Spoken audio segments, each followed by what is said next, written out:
momentos de jornada, quando parecer que tudo está perdido, acalme-se, oriente-se e siga a jornada, que logo ali uma luz iluminará teu caminho. Que assim seja.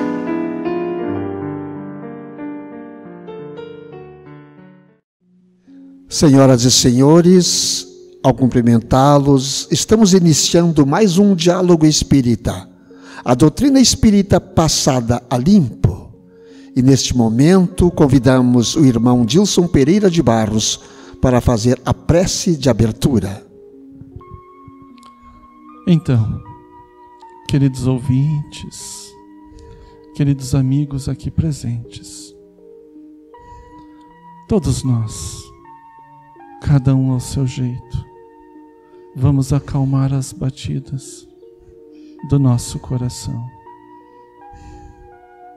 Busquem o auxílio da respiração, promovam uma respiração calma, tranquila, serena, procurando esquecer-se de tudo e de todos.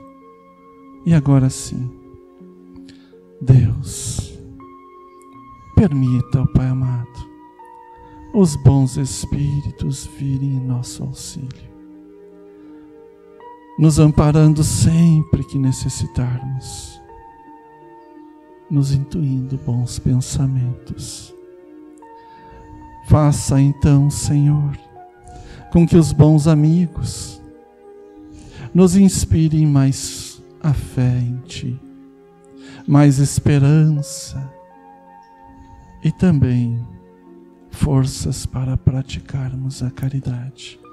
Que possam então esses bons amigos serem para nós o apoio nas horas difíceis e que possamos sempre encontrar neles, sempre, as forças que nos faltam para aqueles enfrentamentos, nas provas, resistindo também às tentações que nesta existência temos constantemente neste mundo de ilusões. Que neste momento possamos nós outros receber as boas intuições espirituais, para que possamos levar a cada um de vós aquela palavra amiga que consola, e que assim seja. O trabalho que faremos hoje, meditação de hoje, é sobre solidão. O que diz Mateus em 27, 23? O presidente, porém, disse: mas que mal fez ele? E eles mais clamavam, dizendo: seja crucificado. À medida que te elevas monte acima, no desempenho do próprio dever, experimentas a solidão dos cimos e incomensurável tristeza te constringe a alma sensível. Onde se encontram os que sorriram contigo no parque primaveril da primeira mocidade? Onde pousam os corações que te buscavam o aconchego nas horas de fantasia? Onde se acolhem quantos te partilhavam o pão e o sonho nas aventuras ridentes do início? Certo, ficaram no vale, voejando em ciclo estreito, à maneira das borboletas douradas que se esfacelam ao primeiro contato da menor chama de luz que se lhe descortine à frente. Em torno de ti, a claridade, mas também o silêncio. Dentro de ti, a felicidade de saber, mas igualmente a dor de não seres compreendido. Tua voz grita sem eco, e o teu anseio se alonga em vão. Entretanto, se realmente sobes, que ouvidos te poderiam escutar a grande distância, e que coração faminto de calor do vale se abalançaria a entender, de pronto, os teus ideais de altura? Choras, indagas e sofres, Contudo, que espécie de renascimento não será doloroso? A ave, para libertar-se, destrói o berço da casca em que se formou, e a semente, para produzir, sofre a dilaceração na cova desconhecida. A solidão com o serviço aos semelhantes gera a grandeza. A rocha que sustenta a planície costuma viver isolada, e o sol que alimenta o mundo inteiro brilha sozinho. Não te canses de aprender a ciência da elevação. Lembra-te do Senhor que escalou o Calvário de cruz aos ombros feridos. Ninguém o seguiu na morte afrontosa, à exceção de 2 malfeitores constrangidos à punição em obediência à justiça. Recorda-te dele e segue. Não relaciones os bens que já espalhaste. Confia no infinito bem que te aguarda. Não esperes pelos outros na marcha de sacrifício e engrandecimento. E não ouvides que pelo ministério da redenção que exerceu para todas as criaturas, o divino amigo dos homens não somente viveu, lutou e sofreu sozinho, mas também foi perseguido e crucificado. O que o irmão Jussi encontrou no Evangelho sobre esse assunto? Nossos cumprimentos. Igualmente, Antônio, Dilson, amigos aqui presentes, amigos nos escutando, nos assistindo. Bem, Antônio, o que nós temos na exortação inicial de Mateus é aquele momento da sentença que a população fez condenando Jesus. Depois, Emmanuel pega esse texto, essa exortação, e traça um perfil de quem? Do cristão.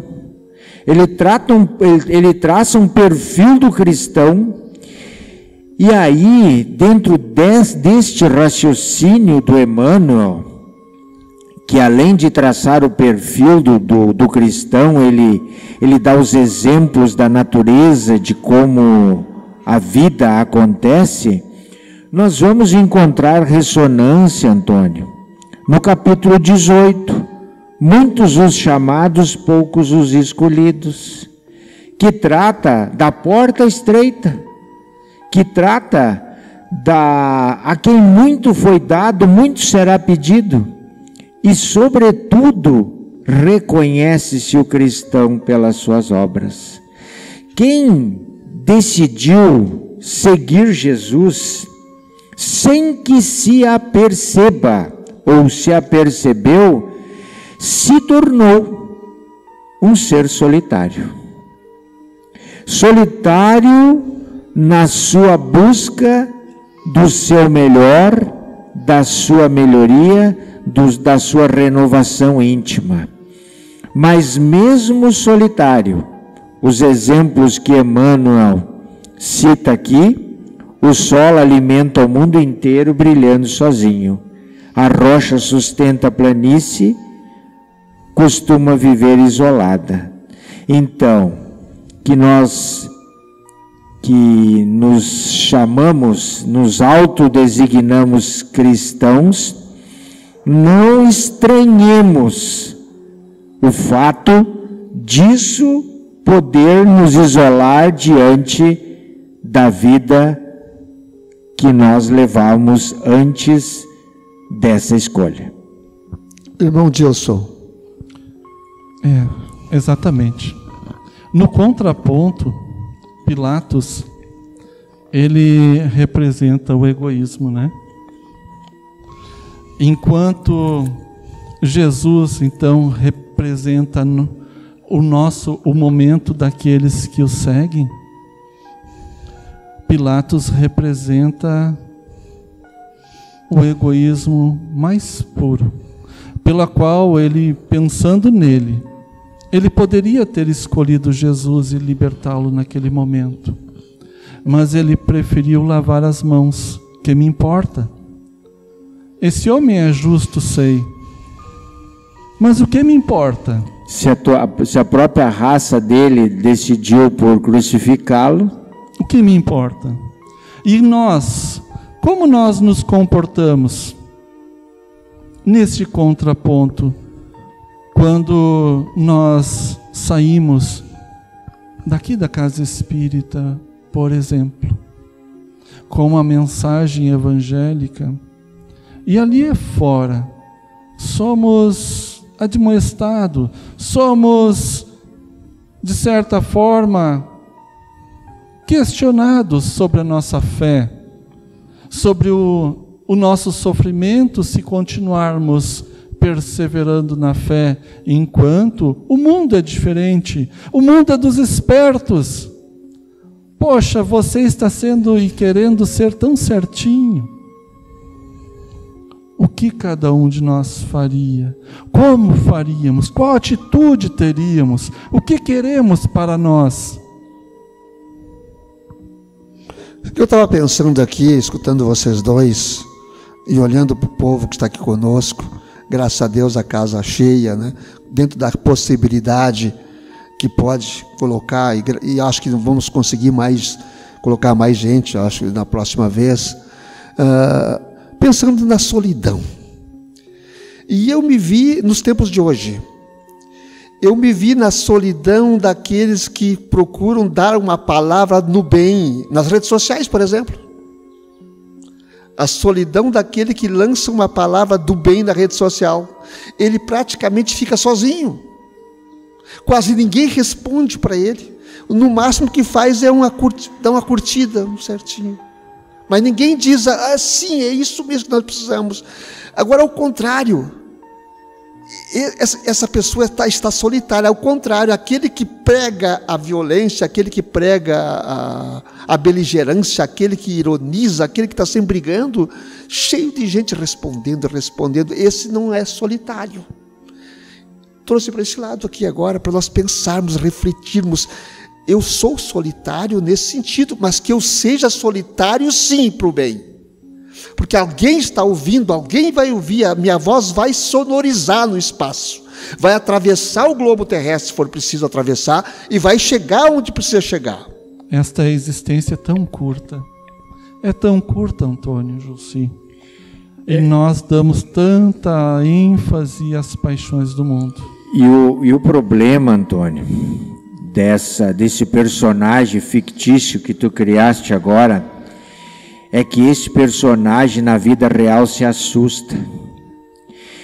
Ele ainda não está com a sua fé devidamente sacramentada para que ele possa suportar a subida solitária que Emmanuel fala no texto, e ele se assusta quando ele toma atitudes que os próprios familiares não compreendem, quando ele toma atitudes que os amigos o renegam, quando ele toma atitudes que no trabalho ele é contraditado.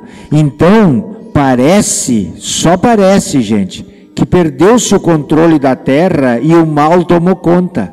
Não, é que as pessoas de bem, elas são encolhidas, elas são mais calmas, menos truculentas, então tem mais dificuldade de expressar essa energia que ela adotou para viver. Ainda nós estamos em minoria, Jussi. Este planeta ainda é de expiações e provas, e permanecerá como provas, e nós seremos constantemente provados, ainda na próxima etapa deste planeta, na próxima etapa de transformação. Então, são constantes as provações, que nós não nos deixemos abater. E Jesus disse aos discípulos, vão e renunciem ao mundo. Mas o seguinte, é minoria, será? Ou é quieta? O bem é tímido. Aí que está o problema.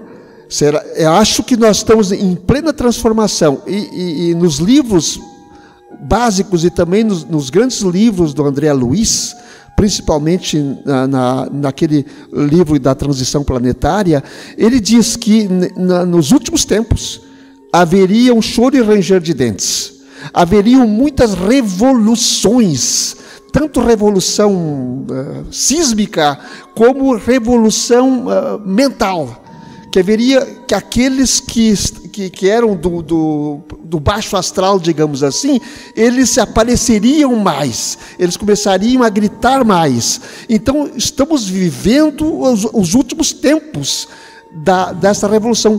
O umbral, o baixo umbral, digamos assim, foi aberto para que tivesse a última chance, última chance para esses seres. O ser humano, ele é frágil, ele é muito frágil. Quando ele se sente pressionado, ele cede. E se ele não tiver uma fé robusta, ele vai ceder. Assim Jesus alertou lá atrás. E eu vou usar. Vai polemizar, não? Não, eu diria assim, ó, dentro daquela premissa de que o bem é tímido, o bondoso é tímido, para todas as profissões que nós conhecemos, precisamos nos qualificar, treinar e exercitar. Ser cristão não é uma profissão, mas eu diria que é muito mais do que uma profissão. Então nós precisamos nos qualificar para ser cristão. Nós precisamos buscar a ferramenta que justifique a nossa fé e a nossa mudança. A nossa solidão, ela passa a ser uma solidão escolhida, decidida, mas não um sinal de fraqueza, porque quando nós não conhecemos o que Jesus classifica como segui-lo, a gente tem dificuldade de se impor como cristão. Então, para ser cristão, a gente precisa se qualificar, precisa saber que Deus é bom, justo e misericordioso, que Jesus é a expressão do amor, que Ele veio nos ensinar a dar a outra face, que Ele mudou a ferramenta de luta no combate ao mal que existe na terra, e que não existe morte, Antônio, que nós podemos dar esta vida material em prol desta causa, que os muitos são os chamados, então, poucos serão os escolhidos, terão recompensa. Falaste bem, não existe morte. Não existe morte, a vida continua. O Júlio falava agora, rapidamente, depois eu já te passo aqui, que aqueles que estão dando a sua existência atual, essa doação, digamos assim, as pessoas que estão indo mais rápido, é para o bem da humanidade toda, porque nada é por acaso, mas esse ser não é imortal. Este ser é imortal, ele vai continuar vivendo. Sim. Então, o que eu ia dizer no comentário ao Jussi, nós sabemos, Jussi, todos nós aqui presentes, os ouvintes em casa, que Deus é bom, que Deus é soberanamente bom e justo. A grande dificuldade é nós cumprirmos os ensinamentos de Jesus no que tange amar ao próximo, o respeito ao próximo. Em nossa consciência está gravado todas as leis divinas, mas nós temos dificuldades em torná-las práticas. Então, na menor dificuldade, nós recuamos. Simão Pedro, e usando as passagens evangélicas, Simão Pedro, ele renega Jesus as 3 vezes, todos sabem disso, mas uma foi no instante que Pilatos o condenou. Naquele instante, ele foi questionado na área externa daquele templo. Conhece Jesus? Eu não. Eu não. Assim nós geralmente fizemos na vida prática e cotidiana. Podemos ser os Pedros da vida, né? Pensemos nisso. É interessante que a gente faça essa meia-culpa, Dilson, porque o reconhece-se o cristão pelas suas obras é um comentário que esclarece que para seguir o Cristo nós temos que ter obras. Por isso, da necessidade de nós entendermos o que significa seguir o Cristo. Mesmo que, para isso, tenhamos que sacrificar a vida material, porque, como disse o Antônio e eu falava, nós somos imortais, a verdadeira vida está no plano espiritual. E neste momento de transição, muitos irmãos nossos têm feito a opção, têm dado o seu exemplo, o seu sacrifício em prol da causa, para nos mostrar que a pandemia é uma ferramenta que veio educar a humanidade. E a gente fica desesperado, Antônio, porque a gente não tem base na nossa fé e estamos sem chão, quando na realidade está tudo dentro de uma programação. Esses irmãos que saíram de cena, porque programaram as suas vidas para que este momento fosse efetivo na vida da humanidade, estão precisando de orações e da certeza nossa de que não foi em vão e de que estão vivos. Os jovens, né? E não é por acaso. Não é por acaso. Os jovens que têm desencarnado, então, numa faixa aí, adultos jovens, hoje ouvi falar, poxa, quanta vida tinha pela frente, mas desencarnar quando somos chamados por Deus pode ter sido uma bênção, pela qual o espírito não precisou permanecer aqui longa data neste planeta de expiações ainda. Então, que olhemos também com bons olhos, porque a sabedoria divina e a bondade divina não chamariam a nenhum de nós antes do tempo certo. Então, se não fosse para o nosso bem aos olhos de Deus, nós não partiríamos desta terra. Óbvio que nós não devemos antecipar isto nos desencarnes naturais. Muito bem, acho que o tempo nos chama, né? Sim. O tempo nos chama, então nós temos a oração final, que será feita pelo irmão Jussi. Acontece o passe coletivo, astral, o mundo espiritual vai estar aqui na hora do passe, né? Os irmãos materiais também vão se colocar em posição para também poder, com a sua energia, fazer essa distribuição material, mas cada um vai receber, cada um de vocês, cada um de nós vai receber a energia que precisa, em nome de Jesus. Então, pessoal, fazer o bem, gostar, amparar, amar, perdoar, tolerar, atender, não é meta, é tarefa. Ser cristão é ter obras, e é para hoje. Todos podemos. Vamos nos preparar para a oração de encerramento. Esta oração, pela sua natureza e aglutinação fluídica e energética, traz energia, traz limpeza, traz alívio, iguais ou superiores àqueles passes que nós tomávamos nas câmaras de passe.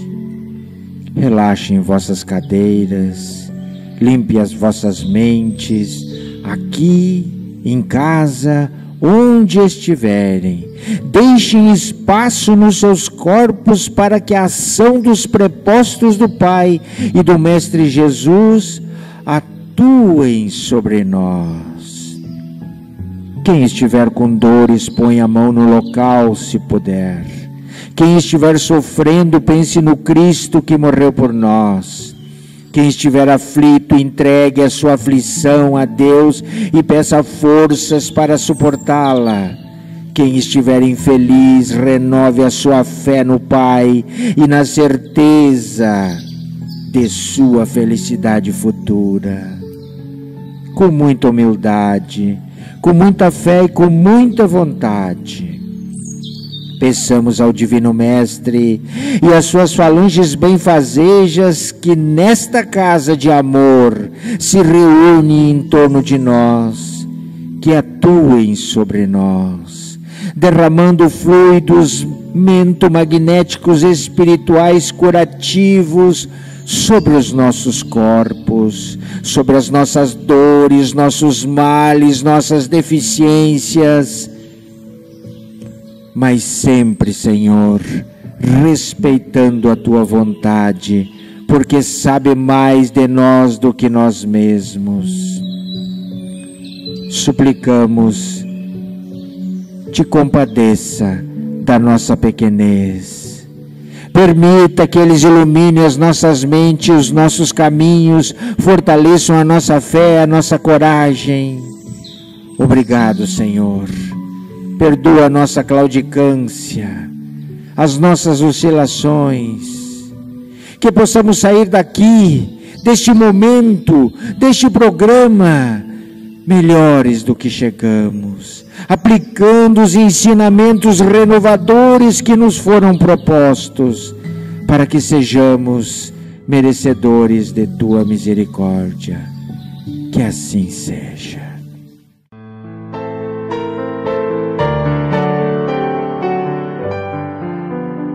Prece de Ismael. Glória a Deus nas alturas, paz aos homens na terra.